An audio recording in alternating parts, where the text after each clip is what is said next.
Hello, Merry Meet. A few days ago I made a video about angels, and I wanted to follow up on that because there's something that I see a lot of people discuss, and that is, does angels have genders? I think this is a topic that's very difficult to come up with a yes or no answer to, because I think it depends on how you look at it and from what source you look at it. If you look at it from a Christian point of view, then the angels are for the most part described as male.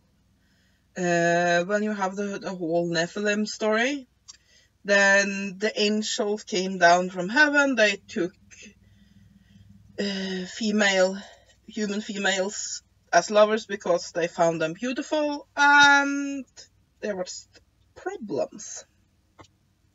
Then they're definitely male, and not just male, they're able to reproduce male. And for the most part, they are referred to as he, they are referred to as male. There could be places where they are not, but for the most part. And generally in the various lore, in the Renaissance paintings and so on and so forth, angels are usually always depicted as male. This is because Christianity is a very male-centric religion, in that it view deity as exclusively male, and also view male ideals as superior to females. It's not just that they view males as superior, they view the ideals and concepts of masculinity as more important than femininity, so all to do with their divinity is referred to as male. If you start to look more at Kabbalah, ritual magic, and so on and so forth, however, this sort of changes. Because within Western occultism, there's a general idea that the elements have genders, or are associated with a gender. So that fire is male, air is male, water is female, and earth is female. And since the archangels are associated with the elements within Western occultism, not all types of Western occultism, of course, because somebody is sure to point that out if I don't, but quite a few versions of it, then Western ritual magic, I should say, then sometimes Gabriel, that are associated with water, and Uriel, which is associated with earth, are seen as female, because they represent female elements. Now, the way I look at it, I think that it's very difficult to place a gender on a non-corporeal entity. And I think that it also depends a lot about what do you put in the term gender. A lot of people look at gender as, does it has a dick or not? If it has dick, male. If it does not has dick, female. But we know that even in nature, this at times is not true. You have species of animals where it's the female that has a dick and the male does not. So yeah. Now, of course, if you look at human spirits, as in spirits that has been human beings at some point, ghosts, both those that are earthbound and those that visit and become guides and so on, you can say they have a gender because they had a gender identity while they were alive, and as such, chances are they have kept that, at least when they're communicating with other humans who might relate to them better if they can relate to a gender.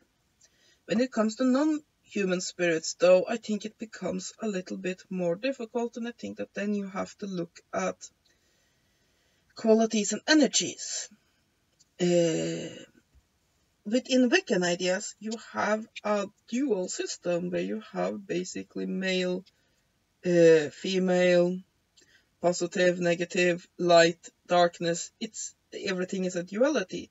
And I do believe then that from that point of view, for example, this is a point of view that's also shared with a lot of Western and also Asian occult thought, then a spirit too will have those elements. And then you have to look at it. What is this spirit associated with? Is it associated with a lot of female energies? Does it govern a lot of typically female areas? Then you can say that that spirit is female. Or if it governs a lot of male areas and have a lot of male energies about it, you can say that it is male. But I do not think that most corporeal spirits have genders the way we as human beings know them. Most people will say, oh, me, I'm a female, because you can see I have boobs, I dress as a girl, I have a higher toned voice, fuller lips, a more slender bone structure, though you might not be able to see this because there aren't just bones here. And yeah, all of the markers go off as she's female.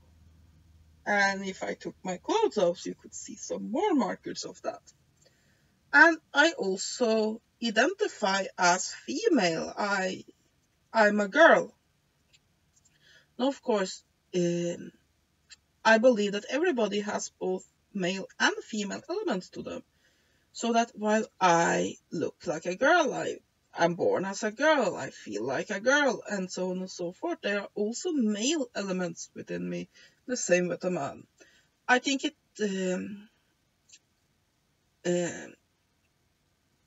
however, lost my train of thought.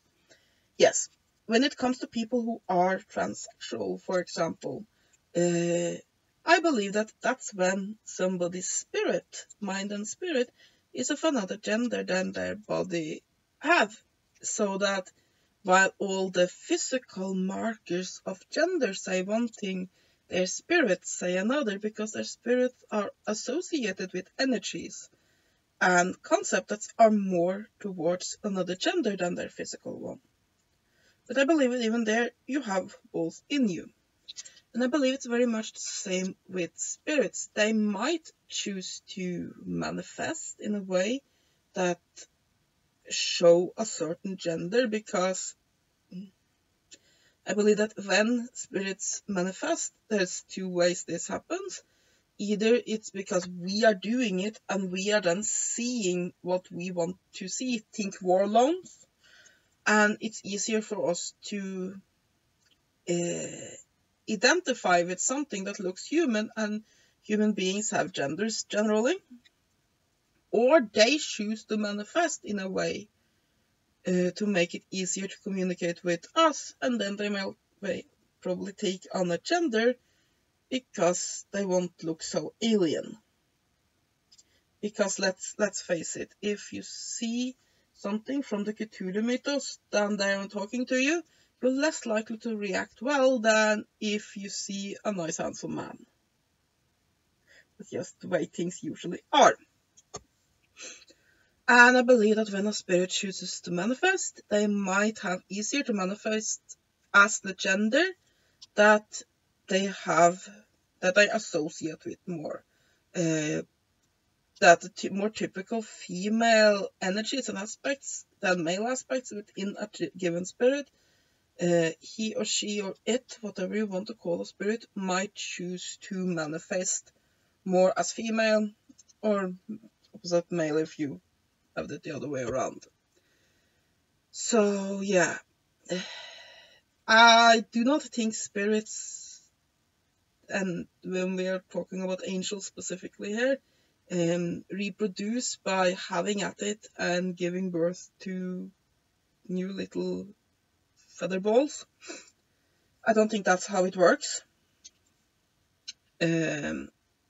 So you can say that the physical need of a gender is not there. I think it's more what energies are this being associated with.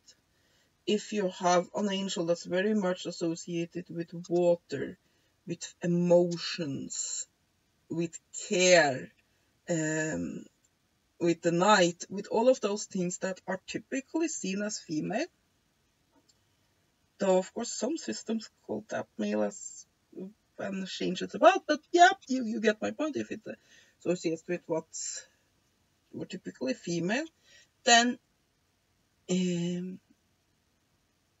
within our limited way of thinking as human beings, it would be then natural to ascribe that being as female.